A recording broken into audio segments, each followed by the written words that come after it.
Breaking news చూస్తున్నాం. సిద్దిపేట జిల్లా గజ్వేల్లో రాజకీయ వాతావరణం వేడెక్కింది. మాజీ సీఎం కేసీఆర్ నియోజకవర్గ ప్రజలకు అందుబాటులో ఉండడం లేదంటూ కాంగ్రెస్ పార్టీ శ్రేణులు తీవ్ర ఆగ్రహం వ్యక్తం చేశారు. జిల్లా కాంగ్రెస్ అధ్యక్షురాలు ఆంక్షారెడ్డి ఆధ్వర్యంలో గజ్వేల్లోని ఎమ్మెల్యే క్యాంప్ కార్యాలయాన్ని కాంగ్రెస్ కార్యకర్తలు ముట్టడించారు.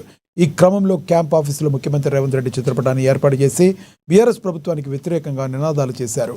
కేసీఆర్ ఎమ్మెల్యేగా ఉంటూ వేతనం తీసుకుంటూ అలవెన్సులు పొందుతున్నా ప్రజల సమస్యలను మాత్రం పట్టించుకోవడం లేదని వారు మండిపడ్డారు. నిరుపేదలకు అందాల్సిన కళ్యాణ లక్ష్మి, షాదీ ముబారక్ చెక్కులు పంపిణీ కాకపోవడానికి కేసీఆర్ గైర్హాజరయ్యే కారణమని ఆమె ఆరోపించారు. ఇదే సమయంలో కాంగ్రెస్ శ్రేణులు ఆఫీస్ ఫర్నిచర్ ధ్వంసం చేశారని బీఆర్ఎస్ నేతలు ఆరోపిస్తూ ఎదురుదాడికి దిగడంతో గజ్వేల్లో భారీగా పోలీసులు మోహరించారు.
తెలిస్తే కేసీఆర్ ని ఆల్రెడీ వదిలేసుకున్నారు.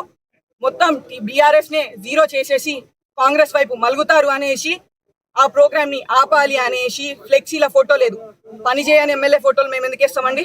పని చేయమనండి ఖచ్చితంగా. ఏ కేసీఆర్ ఖబర్దార్, చిటికేసి చెప్తున్నా, దమ్ముంటే రా గజ్వేల్ కి రా, పని చేయి, ముఖం చూపి. కార్యకర్తలకి నిన్ను నమ్ముకొని ఓటేసిన ప్రజలు 10 సార్లు అన్యాయమయ్యారు. ఇప్పుడు కూడా మీరు అలానే చేసి వాళ్ళని బాగా ఇబ్బంది పెడుతున్నారు. మీరు ఒక్క మాట, మీకు మా ముఖ్యమంత్రి గారు చాలా విలువిస్తున్నారు. ఒక్క మాట మీరు గొంతెత్తి అసెంబ్లీలో మా గజ్వేల్కి ఇది కావాలి అని ఒక్క చిన్న మాట చెప్పండి. మరి రేవంత్ రెడ్డి ఎట్లియడం మేము కూడా చూస్తాం.